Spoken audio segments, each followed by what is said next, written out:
আজকের এই টিউটোরিয়ালে আমি আপনাদেরকে দেখাবো কিভাবে খুব সহজে একটি ছবির ব্যাকগ্রাউন্ড ব্লার করা যায় এবং একই সাথে ছবির কোয়ালিটি কিভাবে আরো ভালো করা যায়। অনেক সময় আমরা দেখি ছবির সাবজেক্ট ভালো হলেও ব্যাকগ্রাউন্ড বেশি শার্প বা অপ্রয়োজনীয় হলে পুরো ছবির ফোকাস নষ্ট হয়ে যায়। ব্যাকগ্রাউন্ড ব্লার করলে সাবজেক্ট আরো বেশি হাইলাইট হয়, ছবি দেখতে প্রফেশনাল লাগে এবং ভিজুয়াল ইমপ্যাক্ট অনেক বেড়ে যায়। বিশেষ করে সোশ্যাল মিডিয়ায় প্রোডাক্ট ফটো, পোর্ট্রেট বা ক্লায়েন্টের কাজের ক্ষেত্রে ব্যাকগ্রাউন্ড ব্লার এবং কোয়ালিটি এনহান্সমেন্ট খুবই গুরুত্বপূর্ণ একটি স্কিল। এতে করে ছবি সুন্দরই হয় না, বরং ছবির ভ্যালু অনেক বেড়ে যায়। এই ভিডিওতে আমি স্টেপ বাই স্টেপ দেখাবো কিভাবে ব্যাকগ্রাউন্ডের ন্যাচারালি ব্লার করবেন এবং কিভাবে ছবির ডিটেলস, শার্পনেস ও কালার ঠিক করে একটি হাই কোয়ালিটি লুক আনবেন। চলুন তাহলে দেরি না করে টিউটোরিয়াল শুরু করা যাক।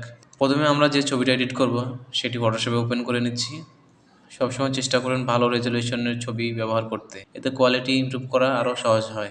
স্টেপ 2, সাবজেক্ট সিলেকশন করা।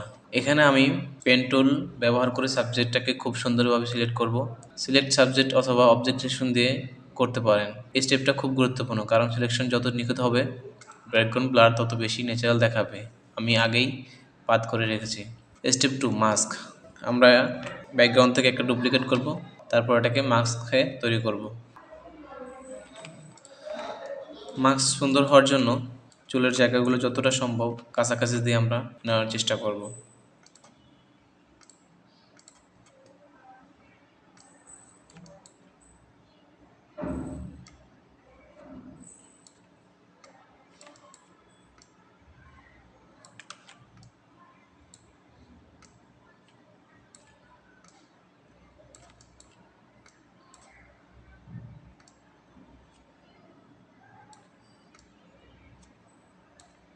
এখন আমি কন্ট্রোল ইন্টার চেপে এটাকে সিলেকশন করব, তারপর রেক্ট্যাঙ্গেল টুল ক্লিক করে সিলেক্ট অ্যান্ড মাস্কে ক্লিক করব।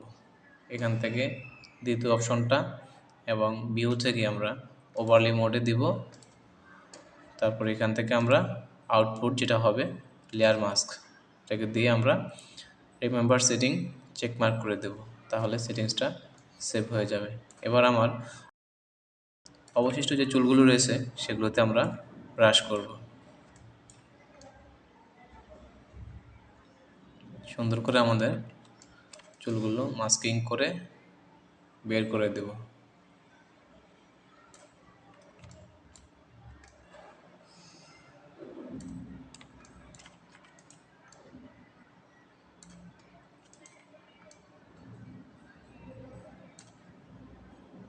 কোথাও চুল থেকে থাকলে সুন্দর করে সব জায়গার চুলগুলো আমরা ব্রাশ করে নেব। এবার আমরা এখান থেকে ওকে চাপবো। এবার আমরা চেক করব আমাদের মাস্কিং কতটা নিখুঁত হয়েছে। এখান থেকে সলিড ব্যাকগ্রাউন্ড নিয়ে ওটাকে হোয়াইট করে দেখব কোথাও ময়লা চলে আসছে কিনা। এই সাদা অংশগুলো হচ্ছে আমাদের নষ্ট অংশ। তো আমরা হচ্ছে কি আমাদের মাস্কে রেখে এখান থেকে পাত থেকে সিলেকশন করে একটু ফেদার দেব। ফেদার 2 দিয়ে আমি এটাকে আমাদের এই খেয়ে যাওয়া অংশগুলো ঠিক করব। ডিফল্ট শেপে অল্টার ব্যাক স্পেস দিয়ে এটাকে হোয়াইট করব। এরপর আমাদের এখানে মাস্কে কন্ট্রোল রেখে সিলেকশন করে একটু ফেদার দিয়ে মাস্কটাকে আমরা ইনভার্স করব, কন্ট্রোল শিফট আই। এবার আমরা এখান থেকে ব্রাশ টুল নেব, ফরগ্রাউন্ড কালার ব্ল্যাক রাখবো। ব্ল্যাক রেখে আমরা হচ্ছে কি এটাকে একটু ময়লাগুলা মুছে পরিষ্কার করে দেব। তো আমাদের সাবজেক্ট আলাদা হয়ে গেছে। এখন আমরা ব্যাকগ্রাউন্ড আলাদা করব। ব্যাকগ্রাউন্ড থেকে আরেকটা ডুপ্লিকেট করব। তারপর আমরা এটাকে কন্ট্রোল চেপে মাস্কে ক্লিক করব, সিলেকশন হবে। সিলেকশনটাকে আমরা এক্সপান্ড করব। Select, modify, expand. আমরা 5 পিক্সেল এক্সপান্ড করব। এক্সপান্ড করে শিফট F5 চাপব, কন্টিনিউয়ার ফিল দেব, এখান থেকে ওকে চাপব। এবার আমাদের সাবজেক্ট এবং অবজেক্ট মানে ব্যাকগ্রাউন্ড আলাদা হয়েছে। এবার বাকি অবশিষ্ট যে অংশগুলো রয়ে গেছে ওগুলো আমরা সুন্দর করে রিটাচ করে দেব। এখান থেকে স্পট হিলিং ব্রাশ টুল নিয়ে আমরা এই চুলগুলো সুন্দর করে হিটাচ করে দেব।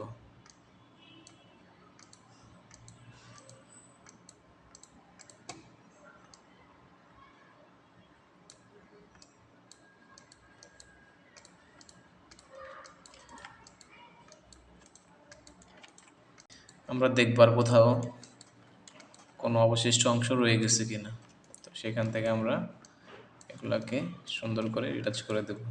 এখন ব্যাকগ্রাউন্ড লেয়ার সিলেক্ট করে ফিল্টার থেকে ব্লার গ্যালারি টিল শিফট চেপে আমাদের একটা পয়েন্টার আসবে, এটা হচ্ছে আমাদের কোথা থেকে আমাদের ব্লার স্টার্ট হবে। তো আমরা এখানে এটাকে লক করব, লক করে এটাকে একটু রিমুভ করব।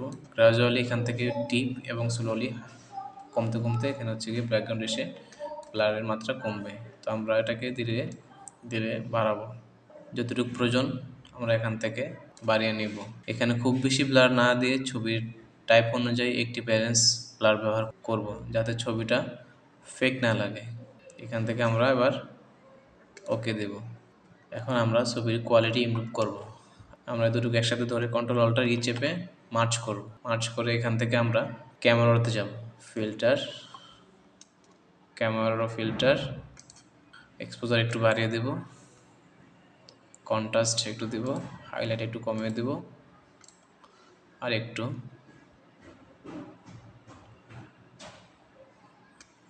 শ্যাডো কমিয়ে, ব্ল্যাক বাড়িয়ে, হোয়াইটের মাত্রা একটু কমিয়ে, সব শেষে আমরা এখান থেকে গ্রিন প্রাইমারি একটু বাড়াবো, হালকা স্যাচুরেশন করব, বাড়াবো রেডের, আর এখান থেকে ব্লু প্রাইমারি আর একটু বাড়িয়ে দেব। তারপর আমরা ওকে চাপব। Final check. এখন একবার বিফোর আফটার আমরা দেখে নিচ্ছি। দেখতে পাচ্ছেন ব্যাকগ্রাউন্ড ব্লার হওয়ার কারণে সাবজেক্ট অনেক বেশি হাইলাইট হয়েছে এবং পুরো ছবির কোয়ালিটি আগের থেকে অনেকটা উন্নত হয়েছে। তো বন্ধুরা, আজকের এই টিউটোরিয়ালে আমরা শিখলাম কিভাবে খুব সহজে একটি ছবির ব্যাকগ্রাউন্ড ব্লার করতে হয় এবং একই সাথে ছবির কোয়ালিটি প্রফেশনালি ইমপ্রুভ করা যায়। আশা করি ভিডিওটি আপনাদের কাজে আসবে। যদি ভালো লেগে থাকে তাহলে অবশ্যই ভিডিওটি লাইক করবেন, কমেন্ট করে জানাবেন কেমন লেগেছে, এবং নতুন কোনো টপিক নিয়ে টিউটোরিয়াল চান সেটাও লিখবেন। আর এমন আরও ফটোশপ টিউটোরিয়াল পেতে আমাদের চ্যানেলটি সাবস্ক্রাইব করতে ভুলবেন না। ধন্যবাদ সবাইকে। আল্লাহ হাফেজ।